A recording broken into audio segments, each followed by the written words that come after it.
नमस्कार, हाम्रो कुपिर परिवार यस वर्षीय मौसममा पनि फेरि अर्को यात्रालाई आरम्भ गर्यौँ। यो यात्रा भने अन्त कतै नभएर हाम्रो आफ्नै जन्मथलो मनाङको हुँदैछ।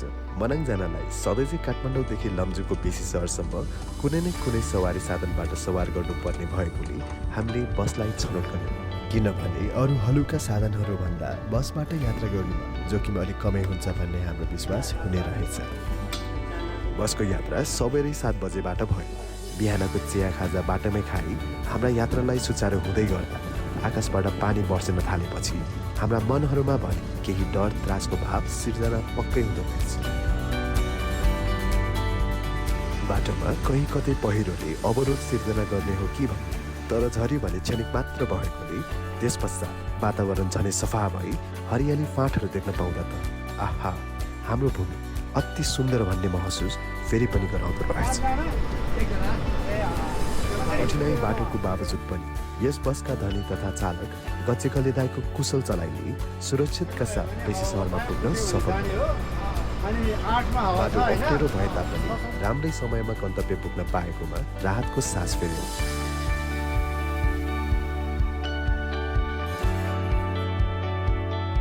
गाडीबाट झर्दै गर्दा मेरी ठुली आमाकी जेठो छोरा गोपाल दाई जो मनाङबाट फर्किँदै गरी यहाँ अकस्मात भेट हुँदा त अचम्मित भयो।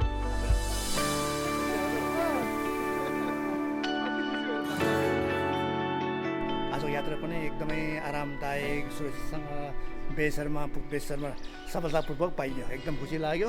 अब पनि हाम्रो उपरान्त आगामी यात्राहरू पनि भाइसँग नै हुन पाओस् भन्ने इच्छा छ हाम्रो। र भाइको हरेक यात्रा जस्तो काठमाडौँ बेसर काठमाडौँ यस्तै गरी आरामदायक सुरक्षितसँग सफल भइरहोस् भन्ने कामना गर्दछौँ है। आजको हाम्रो वास्तान उही सबैका चिरपरिचित मनाङको धार्केदाईबाट सञ्चालित होटल जम्बालामा, जहाँको खाने र बस्नेको व्यवस्थाबाट सबैलाई रिझाएका छन्। नमस्कार, शुभ बिहान। यस लमजुङ जिल्लाको सदरमुकाम बेसी सहरबाट हाम्रो कुपिर परिवारको अभिवादन। हाम्रो सदस्यहरूमा भने चाहिँ हामी बाउ छोरा, मेरो श्रीमती, मेरो भाइ बुहारी अनि मेरो भान्जा त्यो छोरा, र खास गरी त्यसपालिदेखि जोड्न थालेको मेरो आफ्नै छोरी सुश्री निना गुरुङ पनि सामेल भएकी छिन्। यो झरीको मौसम, त्यसमाथि पनि अब पहाडको भूभाग, अप्ठ्यारो बाटो, त्यस्तो समस्या थुप्रै हुन्छन् नै। त्यसको बावजुद पनि हामीले हाम्रो आत्मा बललाई बलियो बनाई भगवान्प्रति आशा र भरोसा कामना गर्दै हाम्रो यात्रालाई सुचारू गर्ने निर्णय लिएर हामी अब हाम्रो यात्रा आरम्भ गर्दैछौँ। हाम्रो यात्राको दोस्रो दिन बेसी सहर बजार, जसलाई मनाङको प्रवेशद्वारको रूपमा पनि चिनिन्छ, यहाँबाट हाम्रो यात्रा जिपबाटै गर्दैछौँ। बाटोमा के कस्ता समस्याहरू झेल्नुपर्ने होलान् भन्ने मनमा नआएका त होइन, किनकि अविरल वर्षा हुन सक्छ। बाटो भर्खरै कालोपत्रै गरेको पाएर ज्यादै सरल लाग्यो, तर कतिको दूरीसम्म होला। यात्राको क्रममा भुलभुले बजारलाई छिचोल्दै केही दूरी पार भएपछि बाटोकै छेउमा साह्रै सुन्दर झरना देख्दा केही समयलाई नरोकी मनै थाम्न नसकिँदो रहेछ। यस झरनालाई भुलभुले झरना भनिँदो रहेछ, जो निकै अग्लो स्थानबाट धेरै पानीको बहावमा झर्दो रहेछ। यो बाटोबाट जोसुकै यात्रा गर्दा केही समयलाई भए पनि यस सुन्दर दृश्यको रसपान नगरी जान भने असम्भव नै हो। झरीको मौसम अनि उच्च पहाडी बाटोको यात्रामा त मनमा अतिरिक्त भएको सिर्जना हुँदो रहेछ। तर सँगसँगै प्रदूषित रहित वातावरण अनि हरियाली भूभाग, विभिन्न नदीनाला र मनोरम झरनाहरूका दृश्यले मनका भयलाई मेटाइदिने रहेछ। यस झरनालाई हिजोआज अक्टोपस झरनाको नामले प्रसिद्ध छ। फैलिएर अक्टोपसकै आकारमा झरेकोले यस्तो नामाकरण भएको होला। अरू मौसममा यतिका ठुलो पानीको बहाव देख्न कहाँ पाइन्छ र? हाम्रो भित्रदेखिको इच्छा अनि आँटलाई उपहार स्वरूप यस्तो आकर्षक रूपमा दर्शाई हामीलाई प्रकृतिले स्वागत गरेको महसुस भयो। अब भने हाम्रो यात्रा लमजुङ जिल्लालाई पार गर्दै मनाङ जिल्लामा प्रवेश गर्दैछौँ। यस म्यार्दी खोलाको पुललाई तरेपछि मनाङको सीमा सुरुवात हुन्छ। मनाङको यात्रामा सबैभन्दा जोखिम स्थान भने यस खण्ड, जसलाई म्यार्दी भिर भनिन्छ। एकदमै अग्लो चट्टानी भिरमा यात्रा गर्नुपर्छ। माथितिर हेर्दा भयङ्कर ढुङ्गाहरू झर्ला चाहिँ हुन्छ भने धेरै तल एकदमै गहिरिएर मर्स्याङ्दी नदी बगिरहेको देख्दा जो सुकेको आङ नै श्रृङ्ग हुने गर्छ। बाटोको विभिन्न आरोह अवरोहहरूलाई छिचौल्दै मनको भारी भयलाई आत्मसार गर्दै अघि बढ्यो। यस दिमाग झर्ना जुन बेला बखत अवरोध हुने रहेछ केही समय अघि पनि यहाँको पुललाई बगाएको रहेछ, हालमा अस्थायी पुलबाट यात्रा सञ्चालन भइरहेको छ। हाम्रो भित्रैदेखिको इच्छा आकाङ्क्षा जुन हाम्रो यस मौसममा मनाङको सुन्दरता निहाल्ने थियो, यसको परिपूर्ति गर्न हामीले आँट हिम्मत नगरी सम्भव नै हुन्न थियो। प्रकृतिको लीला कसलाई थाहा र कुन बेला के हुन्छ भनेर, तर एउटा निकै चर्चित भनाइ जस्तै डरके आगे जित हेलाई आत्मसार गरेर हामी पिसाङको ढुक्कुर पोखरीमा पुग्यौँ।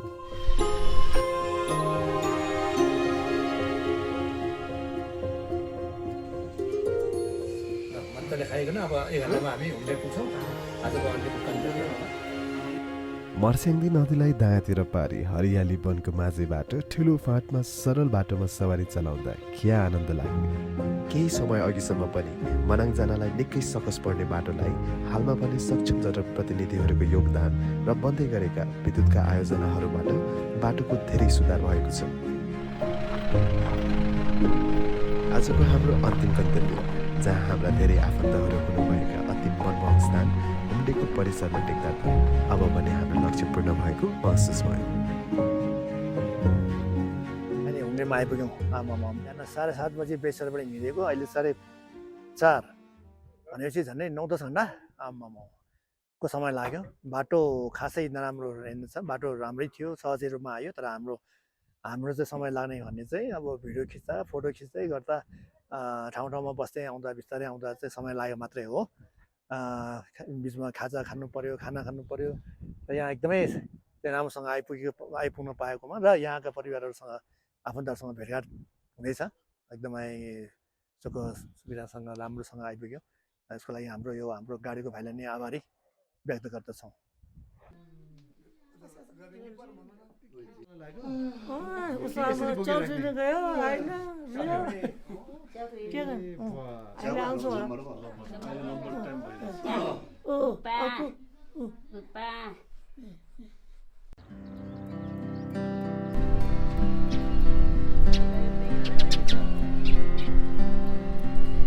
अब 1-2 दिन चाहिँ यसो यहाँको हावापानी अक्सिजन लेभल मिल्नु पऱ्यो नि। अब यति हाइटमा जाँदैछ, त्यही भएर चाहिँ हामी अलिकति वक।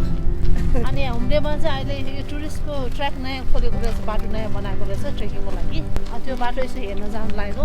अनि आज चाहिँ हाम्रो अक्सिजन लेभल पनि अलिकति लेभलमा हुन्छ, अलिकति घुमौँ भनेर यहीँ हुम्डेभित्र घुम्दैछु। हाम्रो यात्राको तेस्रो दिन अर्थात् हुम्डेको दोस्रो, सबै आफन्तजनहरू सकुशलै भएको पाउँदा सबैमा खुसी छायो। हामीले कल्पिएका मौसम वातावरण पाएकाले दृश्यहरू हेर्न आतुरमा भयौँ। हामीले मनाङको लागि छनौट गरेको समय बिल्कुलै सही लाग्यो। वनपाखा र फाँटमा हरियाली छाएका, मौसम एकदमै अनुकूल घमाइलो दिन, न्यानो महसुस हुने, कहीँ कतै हिँड्दा आनन्दको भाव पैदा हुने। गाडी बाटोलाई छोडी पैदल यात्रीको लागि अलग्गै गोरेटो बाटो हिँड्नुमा हिँडेको मजा नै छुट्टै हुँदो रहेछ। मोरोकाङबाट हुम्डेसम्म ट्रेकिङ रुट पहिले थिएन, अब भर्खर बनाउँदैछ। त्यस नयाँ बनाएर चाहिँ हामीले उद्घाटन गरिदिए। रुटले गर्दाखेरि चाहिँ जस टुरिस्टलाई चाहिँ धेरै सुविस्ता होला जस्तो देखियो। यो चाहिँ यो हामी पिज्जामा हाल्छ नि, पिज्जामा हाल्ने यो इटालियन मसला। अनि यो चाहिँ हामी खाँदाखेरि चाहिँ आँखा तेजिलो बनाउँछ कि रोजमेरी। पहिला हामी कति खान्थ्यौँ नि त। अनि यो चाहिँ खमसाङ हुने, यो साङ हो यो दुध, यस्तो मजा बस्न आउँछ।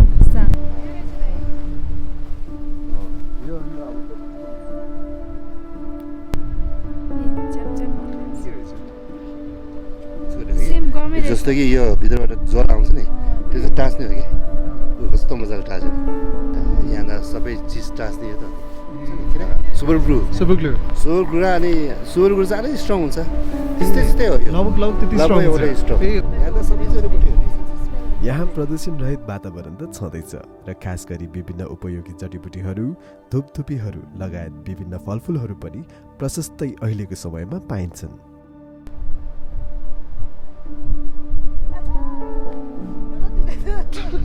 कसलाई छुबे थिएँ एकल बा जगतै निगरे हैन यो खाँदा एउटा खानी र नि एकदम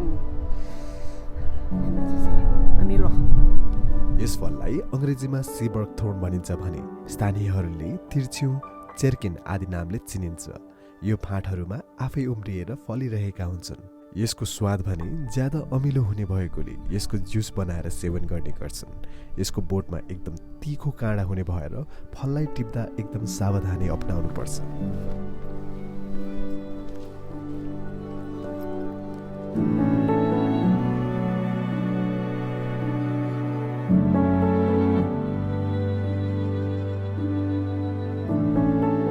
यो फल पाक्दा यसरी नै रातम्मे हुन्छ यसलाई स्थानीय भाषामा ताङ्सा आलो भनिन्छ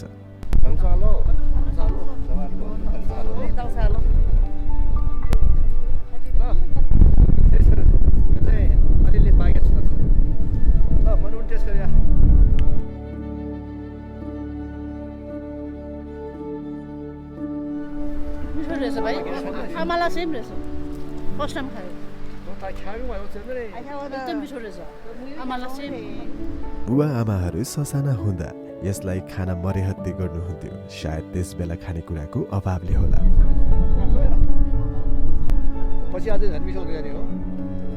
यसलाई यतिकै टिपेर वा सुकुटी बनाई खाने पनि गर्छन् यसको स्वाद भने कम गुलियो हुन्छ क्रेमिया भन्छ यो क्रेमिया भनेपछि यो कपाल जस्तो कि कपाल जस्तो भएर यसले भारेर कपाल जस्तो बनाउँथ्यो तर बच्चा बेला चाहिँ यसरी खेल्थ्यो कि को जित्ने हुँदैन कि यसरी कि अहिले पाएको छैन यसरी पाउँथ्यो कि अनि यसरी कपाल मिसी गर्छ यसरी खेल्छ नि हामी त यो साह्रै छोटो चाहिँ केटाको कपाल भन्छ अनि अलि लामो हुन्छ नि ऊ लामो होइन केटी जब अलिक क्रेमी अलिक क्रेमी क्याङ जग्गा क्रेमी हो न पानी के यसरी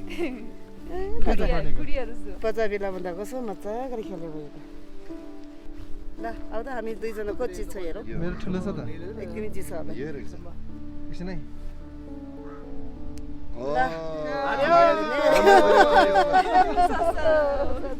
बाल्यकालको खेललाई दर्शाउँदै गरेको वास्तवमा यस्तैमै रमाई दिनहरू जान्थ्यो होला अहिले त्यस बेलाको सम्झनाले आनन्दित हुँदो रहेछ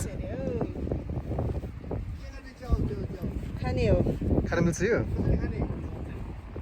एउटा पिरो पाउँछ अनि लिएर आउँछ अब यसरी बोल्ने पानी निचोर्ने अनि खाने हो यसरी यस मौसममा हामी वन जङ्गलका झाडीहरूमा खोज्दै गएमा धेरै किसिमका जडीबुटी फलफुल आदि वनस्पतिहरूलाई पाउँदा हामी आफैमा एक किसिमको उमङ्ग छाउँदो रहेछ म्याजिक मोस्टो भयो है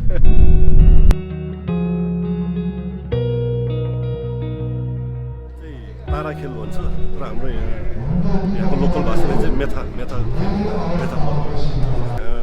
वडाको सबै युवाहरूलाई खेलप्रति अझै उत्सुक जाग्न र अझै इम्प्रुभ गर्नको लागि गाउँपालिकाले चाहिँ वर्षैपछि एक-एकवटा गेम चाहिँ खेलाइरहेको हुन्छ र हाम्रो एउटा पर्व पनि हुन्छ र यो चाहिँ हाम्रो एउटा कम्पिटिसनको हिसाबमा सबै युवालाई सँगै राखेर अब आज भइरहेको छ यो आज दोस्रो दिन हो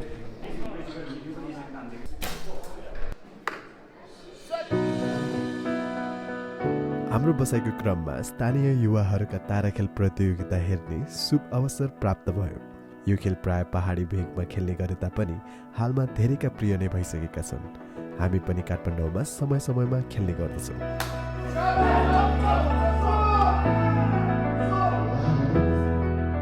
मनाङमा धनुष बाणको खेल सांस्कृतिक र ऐतिहासिक रूपमा धेरै महत्त्वपूर्ण छ यो खेल प्राचीन समयदेखि नै जरागाडेको सांस्कृतिक परम्परा हो ऐतिहासिक रूपमा धनुष बाण शिकार र सुरक्षाको लागि प्रयोग गरिन्थ्यो तर आज यो सांस्कृतिक गर्व र आफ्ना पुर्खाहरूका परम्परालाई जोगाई गाउँले समुदायलाई एकै ठाउँमा जोड्ने माध्यम बनेको छ जहाँ गाउँलेहरूले मैत्रीपूर्ण प्रतियोगितामा आफ्नो सिप तथा कला देखाउँछन्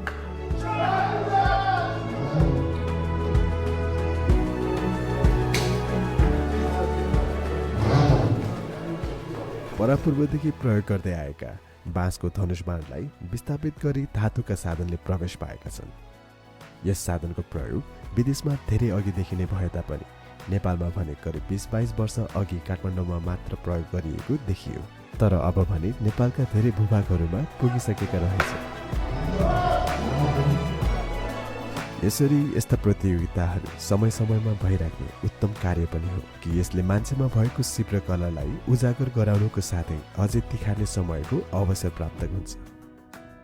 यस्ता खेलकुदहरूबाट व्यक्तिको शारीरिक तथा मनस्थितिमा जोश, जाँगर तथा उमङ्गको भाव पैदा हुन्छन्। यसबाट भाइचाराका सम्बन्धलाई मजबुत बनाई आपसी सद्भाव तथा माया प्रेमको भाव पनि सिर्जना गराउँछ।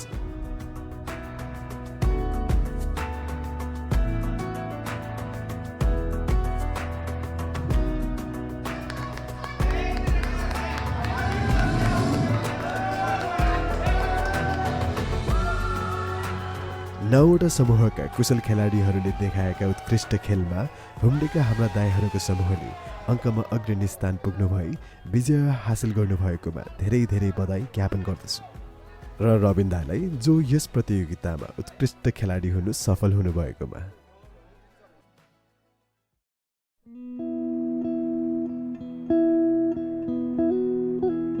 आकुपेमा छिरिङको मामाको घरमा उहाँलाई भेट्न हामी सबै गयौँ। उहाँ र छोरी 2 जना बस्नुहुने रहेछन्। श्रीमती भने गत साल मात्र बित्नु भएको रहेछ। वयसमा उहाँ गीत सङ्गीतमा निकै अग्रणी स्थानमा हुनुहुन्थ्यो रे, खास गरी टुङ्नामा साह्रै मिठास धुन निकाल्ने कलाको धनी। तर अहिले उमेरले होला बोलीचालीमा निकै कमी आउनु भएको रहेछ।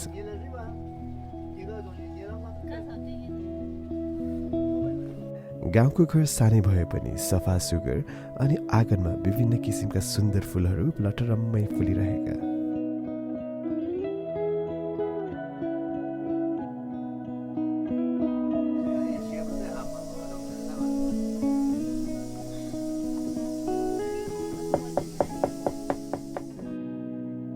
र उहाँको छोरीले हामी सबैका लागि साह्रै मिठो रोटी तरकारी बनाई खुवाउनु भएकोमा मुरी धन्यवाद।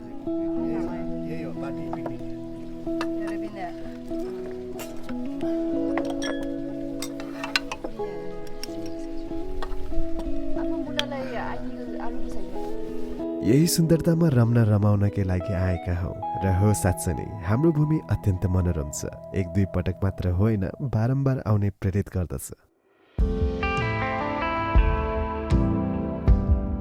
कमलदाईको स्याउबारीमा प्रवेश गर्दा त निकै आनन्दमयको अवस्था भयो, जहाँ ठुलो बारीमा हजारौं बोटहरूमा विभिन्न जातका स्याउहरू लटरम्मै फलेका देखेर त धेरै मेहनतले स्तरीय काम गर्नुभएको लाग्यो।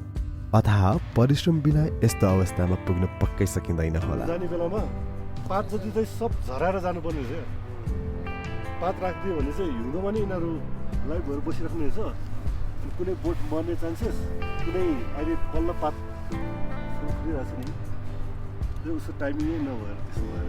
स्याउका बोटहरूलाई बजारमा किनेर ल्याई बारीमा रोपेर मात्रै भएन, रोपेदेखि नहुर्कुन्जेल यसलाई बच्चाहरू सरह नै स्याहार सुसारको आवश्यक पर्दछ। रोपिसकेपछि बेला बखत मलजल समय समयमा गोडमेल गरी पलाएका घाँसहरूलाई उखाल्नु पर्ने, किरा फट्याङ्ग्राहरूबाट बचाइराख्नु पर्ने र यो कार्य 1 खेप 2 खेप मात्र होइन, बारम्बार गरिराख्नु पर्ने हुन्छ। स्याउ फलिसकेपछि यसको उत्पादन कसरी बढाउने र गुणस्तरमा पनि निकै ध्यान दिनुपर्ने हुन्छ। समयको पाबन्दी नै नभई हर समय जति बेला पनि यसको रेखदेखमा लागिराख्नु पर्ने हुन्छ। यी सब कार्यहरू सुचारू गर्नु भएर नै यतिका उच्च स्तरीय व्यवस्थित अवस्थामा बोटहरूमा स्याउहरू फलिरहेका होलान्। यस्तो अतुलनीय कार्यलाई सम्मान गर्दै हामीले उहाँहरूबाट शिक्षा लिई उहाँहरूकै पाइलामा पछ्याउनु पर्ने हुन्छ। स्याउबारीको रमाइलो अवलोकन पश्चात यसैका एक भागमा बनेका सुन्दर कटेजमा आङ्गी, आरू, दिदी बहिनी सबै एकजुट भई मिठास भोजनको प्रबन्ध गरी खुवाउनु भएकोमा धेरै धेरै धन्यवाद।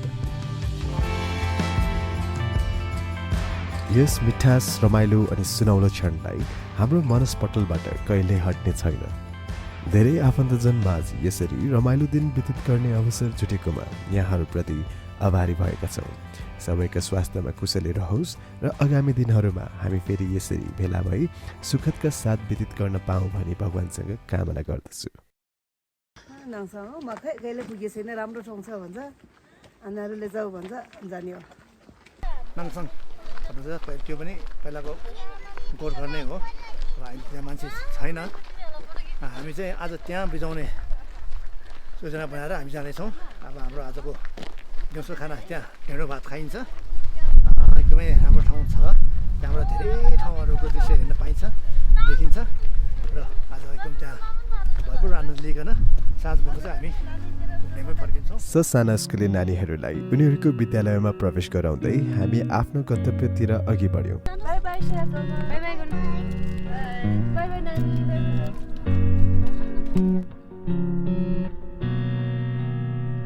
आजको दिन अलि मधुर हुनेछ त्यति राम्रो काम लागेको छैन, तर राम्रो मौसम हुनेछ भन्ने सोचका साथ हामी वनभोजको योजना बनाई अघि बढ्यौँ। बाटो निकै ठाडो उकालो नै रहेछ, तर आज त्यति चर्को घाम नलागेको र सल्लाहरका रुखहरूले ढाकेका वन जङ्गलको उकालो चढ्न त्यति सकस भन्ने लागेन। हामी होमडेबाट आएको झन्डै 2 घन्टा भयो होला है, 1.5 घन्टा 2 घन्टा भयो, 2 घन्टै भयो होला। 2 घन्टा एकदम रमाइलो साथी यो हाम्रो नाङसाङ चे अथवा नाङसाङ बोक्तो पनि भन्ने गरिन्थ्यो, हालसालमा के भन्ने गरिन्छ मैले पहिला उहिलेको कुरा गरेर हो। यो पनि एउटा घर गोठ्ने हो थियो, अब कति वर्ष अगाडि चाहिँ यहाँ यो घरहरू निर्माण भएको होला। घर गोठ अहिलेको हेर्नु अवस्था यस्तै छ भनाउसेस। अब यहाँ मान्छे कहाँ हुनु र कहिलेकाहीँ यस्तै अगलझुगलमा हामी जस्ता मान्छेहरू आइपुग्ने हेर्ने पहिला यहाँ यस्तो रहेछ है भन्ने मात्रै हो। अब यहाँ त पहिला खेती रहेछ नि त, अब यो झन्डै 50-60 वर्ष अगाडिसम्म खेती गरिन्थ्यो होला, अहिले त अब सिद्धियो।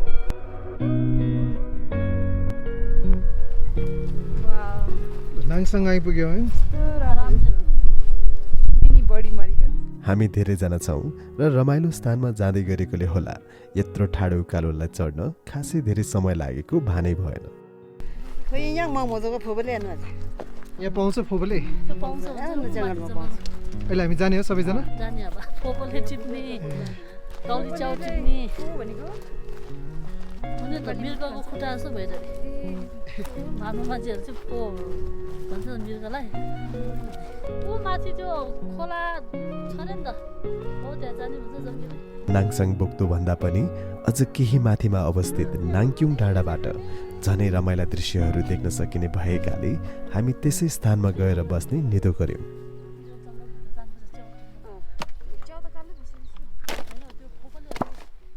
अन्त त हामीले ठाउँ छनौट गऱ्यौँ, क्या मजाको ठाउँ, दामी हावा पनि नलाग्ने सफा हरियाली, खाना झन् मजा आउँछ है जङ्गी, झन् मिठास हुन्छ। ल तर जङ्गीलाई अलिकति दुःख भयो, सामान ल्याइदिनु पर्यो, हामी त उतै हिँड्यौँ है। 5 किलो सामान त छैन। यसरी परिवारहरूका साथसाथ रमाइला स्थान जहाँ स्वच्छ वातावरण, चारै दिशामा हरियाली अनि फराकिला सफा ठाउँमा बसी चिया खाजा खान पाउँदा त स्वाद भने कयौँ गुणा बढ्दो रहेछ। नाङसाङमा हामीले चिया बिस्किट खाइसकेपछि अहिले समय रहँदा चाहिँ हामी सबजना अब यहाँ पाउने च्याउको खोजीमा निस्केका छौँ। च्याउ खोज्न सबैजना लागेका छन्, तर कतिले पाउने हो? च्याउ सजिलैका साथ कहाँ पाइन्छ र? पाइए तापनि खान मिल्ने हुन् कि होइनन्?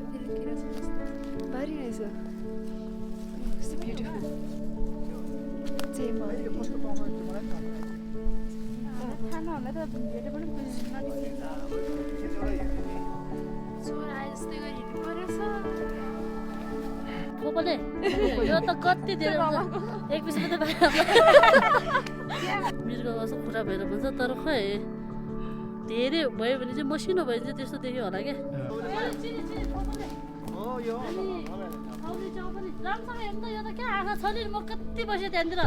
सबैले प्रयास गर्दा पनि विभिन्न किसिमका च्याउहरू देखा त पर्छ नै, तर सबै च्याउ खान योग्य नहुने रहेछ। त्यो अघि दाइले चाउनु भएको थियो नि काँचो, त्यो फक्रेको होला है। असली च्याउ भने खासै भेट्टाउन सकिएन आज। उयो त कस्तो रेड रेड कलरको रहेछ त्यो च्याउ। यसमा चाहिँ झुकिन्छ त, 2 थरीको छ है। कसरी हो टिप्ने चाहिँ फेरि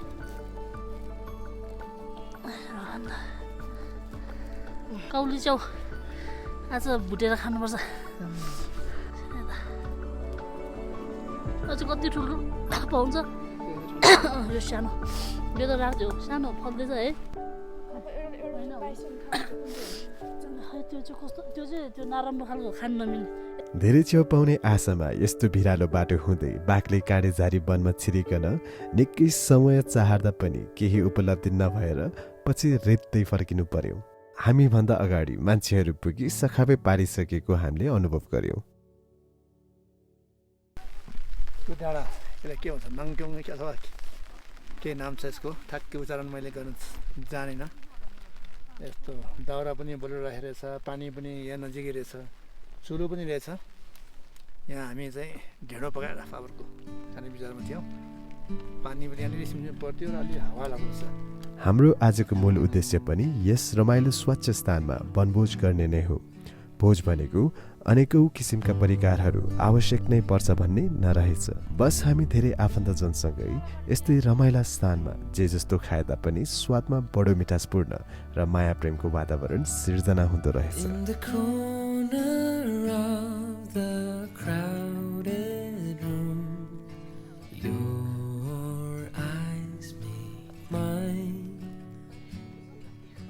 Conversations fill the air, lost in space and time.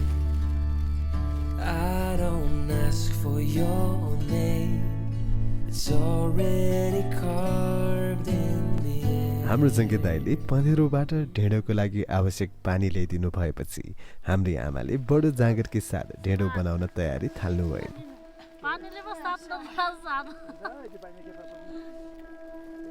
मौसमले त्यति राम्रो नदेखाएकोले छिटफुट पानी पर्न थाल्यो। तैपनि केही हताश नभई उत्साहका साथ छाता ओढी रमाइ नै रह्यो। यस वनभोजको परिकार भने ढेँडो नै हो। अझ थालमा नभई पातलो चेप्टो ढुङ्गामा खानेछौँ। आमा भने बडो जाँगरले ढेँडोलाई बढी स्वादिलो बनाउन जोडतोडले ओडाल्दै हुनुहुन्छ। हाम्रो बुबाले पनि फुर्तिलो तवरले ढेँडो खानलाई एउटा राम्रो च्याप्टो ढुङ्गा खोजेर ल्याउनु हुँदैछ।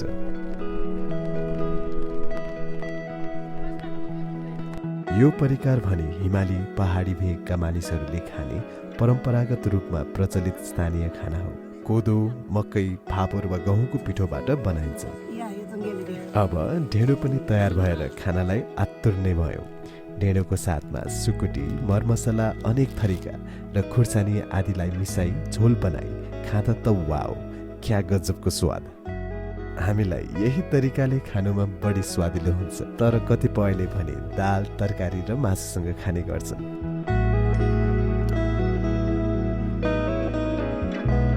यसले हाम्रो बुबा आमाको बाल्यकालको सम्झनालाई भ्युत्याउँछ।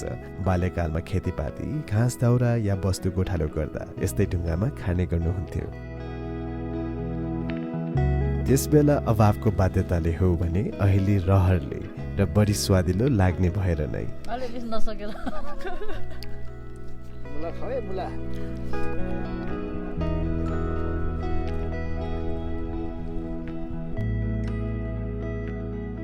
कस्तो रह्यो त? एकदमै राम्रो। अब बिहान आइकन यहाँ यति मिठो फापरको ढेँडो, त्यो पनि ढुङ्गाको थालमा खान पाइ। ओहो, यस्तो सफा सुन्दर रमणीय ठाउँमा दिनभरि रमाइलो गरी।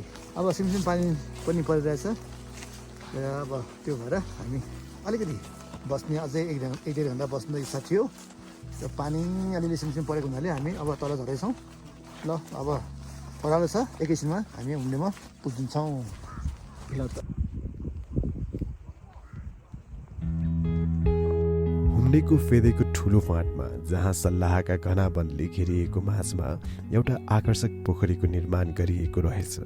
यहाँ पहिलेदेखि नै सानो पोखरी त रहेको रहेछ, तर हालमा भने यहाँका जनप्रतिनिधि तथा स्थानीय युवाहरूका सक्रियतामा गाउँपालिकाबाट केही रकमको निकासा गराई यस स्थितिमा ल्याई पुर्याएको रहेछ। यस पोखरीको निर्माणको उद्देश्य भने पैदल यात्री पर्यटकहरू यही बाटोमा हिँड्ने भएकोले यहाँ आइपुग्दा केही समयलाई विश्राम गरी आनन्द लिन सकोस् भन्ने रहेछ। न्यानो मौसममा त यस पोखरीमा जोसुकैले पौडी खेल्न पनि मिल्ने रहेछ।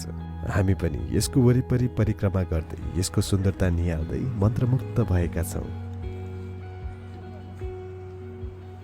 अहिले हामी हुम्रे गाउँभन्दा थोरै तल आएर एउटा वनबोसरै हाम्रो आन्जाङहरू बहिनीहरूबाट मिठा खाजा आलु उसिनेको बिस्कुट कफी चिया ल्याइकन यो अहिले हालसालमै बनाएको पहिला चाहिँ एउटा अलि सानै एउटा नेचुरलै थियो अरे अहिले चाहिँ त्यसलाई चाहिँ अलिकति बजेट पारेर चाहिँ एकदमै भव्य रूपमा एकदम ठुलो अहिले त पानी पनि साह्रै हरियो निलो एकदमै रमणीय स्थलमा बनेको हुनाले हामी यहाँ हेर्न आयौँ। साथमा यस्तो परिकारहरू खाँदै हेर्दा त झन् एकदम आनन्दमय बनेको छ। यहाँ अब धेरै मान्छेहरू यहाँ आउँछन् भने मलाई पक्कै लाग्छ यहाँ यसो अब यहाँका हुम्रेवासी कर्मचारी सबै यहाँ बिहान मर्निङ वाक हुन्छ नि हामी त्यो पक्कै गर्नेछन्। अझै भविष्यमा यसको अझै चाहिँ सुधार हुन्छ भन्ने मलाई पूर्ण आशा छ। यसैकै एक छेउमा विश्राम गरी उहाँहरूबाट बनाइल्याउनु भएका परिकारहरू खाँदै आँखाकै सामनेमा भएका सुन्दर अनि सफा पोखरी नियाली रमाउँदा एक अविस्मरणीय क्षण नै हुनेछ। धेरैभन्दा धेरै आगन्तुकहरू पैदल मार्गबाट यस स्थानमा आइपुग्दा अवश्य पनि उहाँहरूमा विशेष रौनकता छाउनेछ। आगामी दिनहरूमा यस पोखरीको सुन्दरतामा अझै प्रगति होस् र यस स्थानबाट यात्रा गर्ने सबैका मनहरूलाई खिची आनन्दमय तुल्याओस्। रातको बसाइ अति नै राम्रो फलदायक भयो। यहाँका आफन्तहरू सबै सहकुशल नै हुनुहुँदो रहेछ, खुसी लाग्यो। एकदम आनन्दमय भोजन भयो, एकदम रमणीय स्थानमा अति नै राम्रो एकदमै राम्रो पिकनिक भयो हामीलाई आज। फेरि पनि यसरी चाहिँ त्यहाँ बस्न पाउने कामना गर्दै अब हाम्रो गाउँ ढाकाको तर्फ लाग्दैछौँ र भोलिको चाहिँ हामी निर्णय क्याब जाने तर्खरमा छौँ। हुम्रेको बसाइको क्रममा आफन्तहरूका माया प्रेम सद्भाव तथा त्यस स्थानको रमणीय दृश्यहरूको महसुस हामीले मनभरि सँगालेर आयौँ। हामी अन्य गाउँठाउँहरूका पनि सुन्दरता निहाल्ने उत्सुकताले ब्राका गाउँतर्फ लाग्यौँ। सब्जी खोला ओहो ढोका यहाँदेखि ब्राका यहाँदेखि ल हाम्रो अब यहाँबाट चाहिँ हाम्रो ब्राका गाउँको सिमाना सुरु भयो।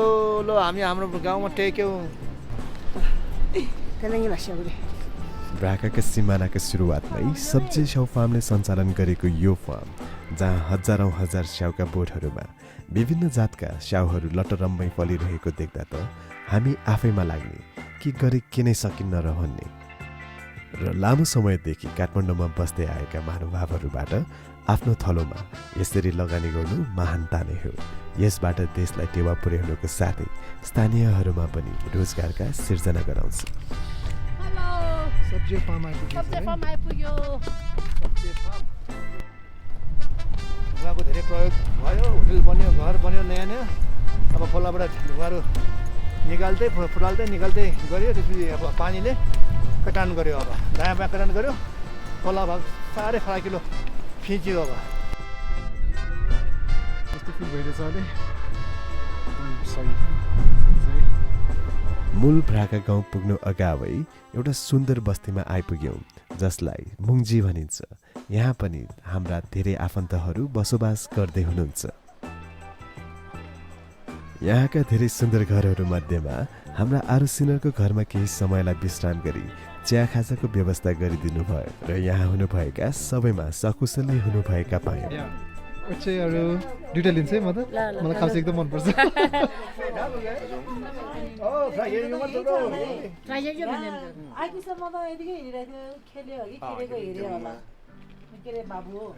हामी हुम्रेबाट आएर मुङ्जी पुगेकन मुङ्जी गाउँलाई नै पार गरेर यहाँ अलिकति माथि यो स्तूप भएको ठाउँमा आयौँ।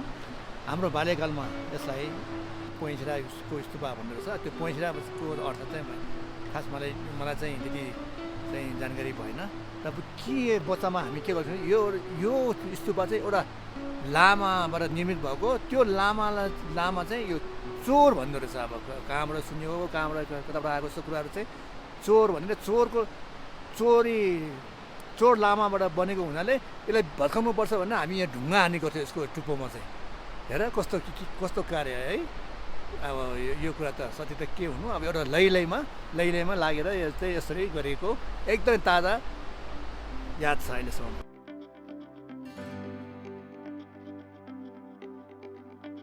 ब्राका गाउँको प्रवेश गर्न लाग्दा हरियाली घाँसे ठुलो मैदान, ठाउँ ठाउँमा फुलिरहेका फापरका फुल अनि छेउबाट बग्दै गरेको मर्स्याङ्दी नदीको कलकल ध्वनिले गाउँको परिसरमा पुग्न निकै हतारिँदो रहेछ।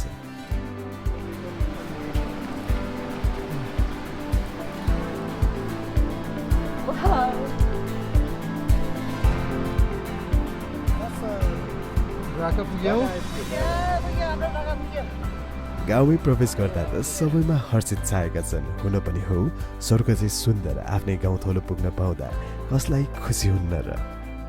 वर्षयाममा अति जोखिमयुक्त बाटोलाई छिचोल्दै यस सुन्दर गाउँमा पुग्न सफल भएकोमा भगवानलाई नमन गर्दछौँ।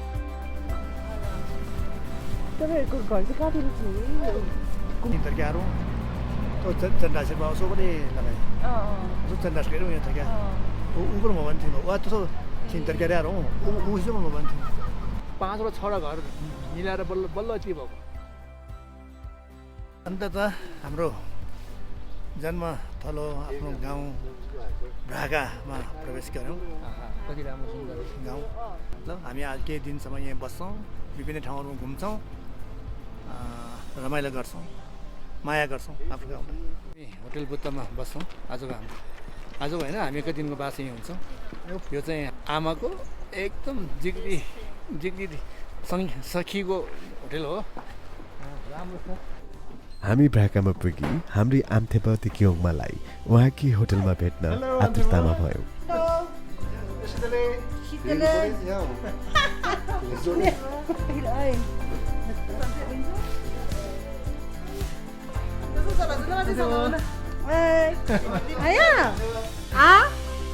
तपाईँहरू सबैले स्वागत छ है। बिदा चाहिँ स्वागत छ।